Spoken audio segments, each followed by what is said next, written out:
గంగమ్మ ఒడిలోకి చేరుకోవడానికి గణపయ్య సిద్ధమయ్యారు. ఇక బాలాపూర్ గణేశుడు కూడా సిద్ధమయ్యారు. ఆయన లడ్డూకు ఉన్న క్రేజ్ అంతా ఇంత కాదు. ఎప్పుడూ రికార్డు స్థాయిలో ఆయన లడ్డూ వేలల్లో భారీ ధర పలుకుతోంది. 30 ఏళ్ల కిందట 450 రూపాయలు పలికి లడ్డు ప్రతి ఏడాది పెరుగుతూనే ఉంది. గతేడాది 27 లక్షలు పలికింది.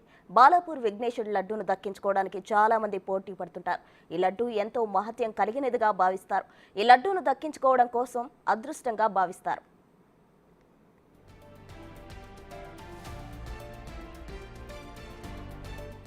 1980లో బాలాపూర్ గణేష్ ఉత్సవ కమిటీ ఏర్పాటైంది.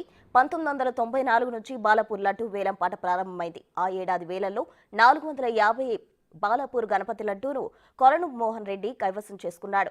ఆ తరువాత ఆయనకు బాగా కలిసి వచ్చిందని చెబుతారు. అప్పటి నుంచి వేలం ఆనవాయితీ కొనసాగుతూ వస్తుంది. తొలి వేలంలో లడ్డూ దక్కించుకున్న కొలను మోహన్ రెడ్డి తర్వాతి ఏడాది కూడా 4500కు లడ్డూను వేలంలో సొంతం చేసుకున్నారు. ఇలా ప్రతి ఏడాది వేలంలో బాలాపూర్ గణనాథుని లడ్డూ ప్రసాదం ధర పెరుగుతూనే ఉంది.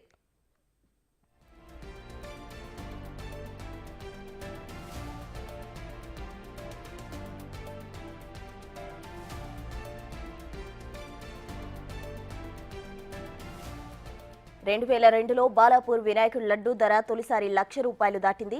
అయితే కరోనా కారణంగా 2020లో బాలాపూర్ గణేష్ ఉత్సవ కమిటీ లడ్డూ వేలాన్ని రద్దు చేసింది. గతేడాది వేలంలో బాలాపూర్ గణనాథుడి లడ్డూ ప్రసాదం 27 లక్షలు పలుకగా ఈ ఏడాది 30 లక్షలు దాటొచ్చని భావిస్తున్నారు. బాలాపూర్ గణనాథునికి చివరి పూజ తర్వాత స్థానికంగా విహరింపజేస్తారు. ఆ తర్వాత బాలాపూర్ బుడ్రాయి దగ్గర వేలంపాట నిర్వహిస్తారు. మొదట్లో స్థానికులు మాత్రమే వేలంలో పాల్గొనేవారు. కానీ రాను రాను ఇతర ప్రాంతాల వారు కూడా వేలంలో పాల్గొనే విధంగా ఏర్పాట్లు చేశారు. లడ్డూ వేలంలో వచ్చే సొమ్మును అభివృద్ధి కార్యక్రమాలకు ఉపయోగిస్తారు. 1994లో 450 రూపాయలు పలికి లడ్డు పెరుగుతూ వస్తుంది.